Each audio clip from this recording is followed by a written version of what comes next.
Selamat sore teman-teman. Langsung saja.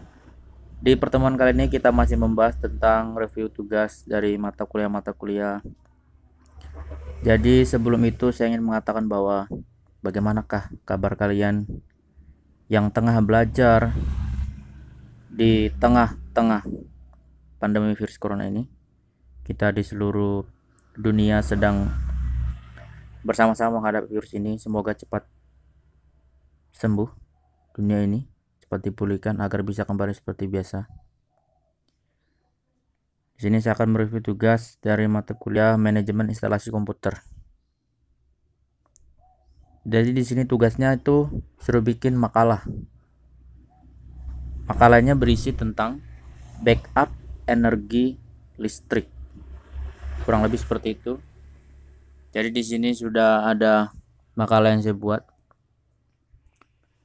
Dari daftar isi, kita langsung loncat ke bab 1 pendahuluan. Di sini saya mengambil pembahasan tentang PLTS, pembangkit listrik tenaga surya. Karena alasannya satu, sumber dayanya tidak terbatas, alami, dan ramah lingkungan tentunya. Di sini masalah yang akan kita bahas adalah pengertian dari PLTS, backup energi listrik, apakah PLTS ramah lingkungan, teknologi dan komponen apa yang digunakan PLTS, kelebihan dan kekurangan PLTS. Selanjutnya kita masuk ke bab 2 pembahasan. PLTS adalah pembangkit listrik yang mengubah energi surya menjadi energi listrik. Pembangkit listrik bisa dilakukan dengan dua cara, yaitu secara langsung menggunakan fotovoltaik dan secara tidak langsung dengan pemusatan energi surya. Jadi kalau ditanya bisakah PLTS sebagai backup energi listrik? Jawabannya iya. Tergantung kepada kita menggunakannya. Di sini sudah dijelaskan atau sudah dituliskan, sudah diterangkan bahwa khusus untuk komputer itu 150 watt kali 6 jam. Jadi yang dibutuhkan 900 watt. Jadi kenapa PLTS ini dibutuhkan sebagai backup energi listrik? Pertama, untuk mencegah saat listrik padam, maka digunakanlah PLTS tersebut.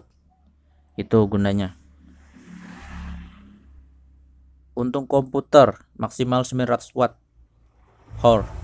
Jadi bisa kita ambil kesimpulan bahwa bisa digunakan sebagai backup energi listrik ketika listrik padam. Ya, itu tadi alasannya. Selanjutnya, apakah PLTS ramah lingkungan? Ya, sudah pasti ramah lingkungan karena energi ini didapat dari sinar matahari. Penggunaannya sendiri tidak membahayakan lingkungan maupun efek kaca. Ramah lingkungan praktis, energi terbarukan. Selanjutnya, teknologi dan komponen apa saja yang digunakan dalam PLTS? Ini banyak banget di dalamnya. Komponen-komponen yang tersusun dari PLTS sendiri ada solar panel atau panel surya, charge control, LVD low voltage disconnect-nya sampai banyak ini. Dari pertama sampai baterai. Baterai adalah perangkat kimia untuk menyimpan tenaga listrik dan tenaga surya. Tanpa baterai, energi surya hanya dapat digunakan pada saat ada sinar matahari. Jadi PLTS ini sebenarnya itu hanya membutuhkan waktu 1-2 jam saja untuk menyerap energi matahari tadi dua energi listrik. Intinya dia tuh terkena cahaya aja gitu udah bisa menghasilkan listrik gitu. 1 jam 2 jam aja terkena sinar cahaya itu udah nampung dia. Taruh aja di tempat yang terbuka yang ada pencahayaan, maka disitulah sudah bisa berubah jadi listrik. Bisa kita manfaatkan PLTS.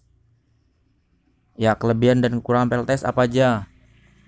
Ya, bisa kalian baca sendiri tentunya. Kelebihan PLTS, kekurangan PLTS. Kita lanjut ke bab 3 terakhir, penutup, kesimpulan. Ya, ini tadi kesimpulannya seperti tadi, PLTS adalah sebuah alat yang digunakan untuk membackup atau sebagai alat yang berguna sebagai penghasil listrik dengan menggunakan energi yang tidak terbatas, yang ramah lingkungan, yang mana tidak memiliki, maksudnya memiliki kelebihan ataupun kekurangan. Ini daftar pustakanya. Oke, terima kasih. Mohon maaf kalau tadi ngomongnya agak kebelit-kebelit, karena video ini dibuat dengan mendadak. Sampai jumpa di video berikutnya. Bye-bye.